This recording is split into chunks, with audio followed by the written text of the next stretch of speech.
Welcome back. We're talking about why you should make that antenatal visit to the hospital. You can call in now with your questions. The number to call is 0808-054-2233. Again, that's 0808-054-2233. The number will be on your screen. You can also tweet at CTV_Mary A. Let me ask you, you spoke about several problems that a woman can encounter. Some of them, they find out at the first visit. Maybe she has the tendency to be hypertensive, or she has high blood sugar or whatever.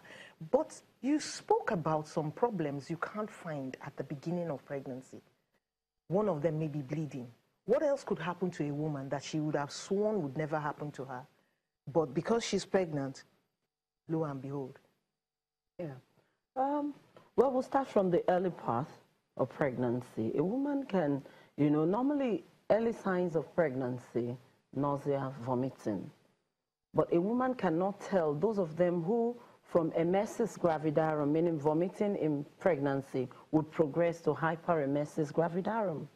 That kind of diagnosis will be made in the hospital and managed. Because if not properly managed, will be inimical to both the mother and the child. Morning sickness has to be managed? Yes.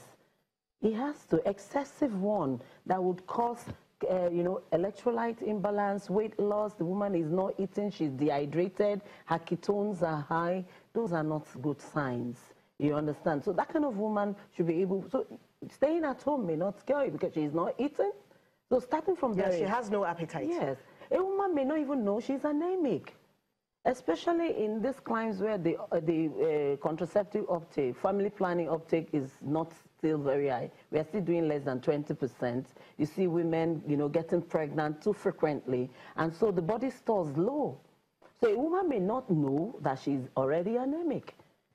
And then in pregnancy, it begins to show, because again, the physiology of pregnancy causes a form of hemodilution, meaning that the way the fluid, the blood is formed is not, equal. The cells are not forming at the same level that the fluid, the same rate that the fluid are forming. So there's a state of physiologic anemia.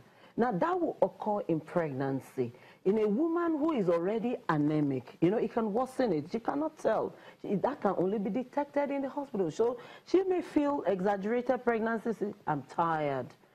When I walk from here to here, I'm tired. I feel my heart is pumping. You understand? And she may not be able to identify what is going on there, and she can come down with anemic heart failure. Let's take this call. Hello. Hello, good morning, ma'am. Good morning. What's your question? Please, I want to ask, I know of chemical pregnancy. I want Dr. Joy to explain what is chemical pregnancy, because some people would say you have chemical pregnancy, you have all the signs of pregnancy, and at the end of the day, it's you go to the hospital and they say you're not pregnant, all the signs are there. So what causes chemical pregnancy? Well, thank you. Thank you, I'm sure. What is a chemical pregnancy? I've never heard of that before. A chemical pregnancy, as it were, is that a woman did a pregnancy test and it was positive. And it's called a chemical pregnancy? Yeah, it is called a chemical pregnancy because actually the confirmation of pregnancy is when you do a scan, an ultrasonography that can demonstrate the gestational sac or the fetal pole is a confirmation of pregnancy.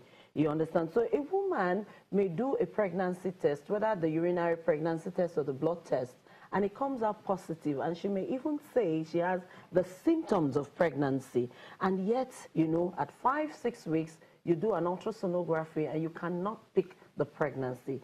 Now, that could be because, again, the strips used may have high false positives. Okay. If a strip is faulty, not preserved, the way it's supposed to be, or you have contaminants there, the woman could do her test and comes up positive, and yet she's not pregnant. But I don't think a lot of Nigerian women actually use those strips. No. They just feel pregnant. In the urban areas, they do. Some of them do, but some don't bother. As long as those symptoms are there, they believe they are pregnant. And she really isn't. And she may not. It may just be pseudo-pregnancy. You need to begin to look for other things. There's a disease spectrum called the gestational trophoblastic disease and all that may mimic pregnancy, but the woman is carrying an abnormal pregnancy. But even in that, you will find something in the uterus, depending on the type, you know, so that a you woman have. absolutely has to go to the hospital. No, she has. Because she could be thinking she's And pregnant. then we have something called pregnancy of unknown location. She may be pregnant, and then you do an ultrasonography, and you cannot locate the pregnancy. It is neither an intrauterine or extrauterine, because, of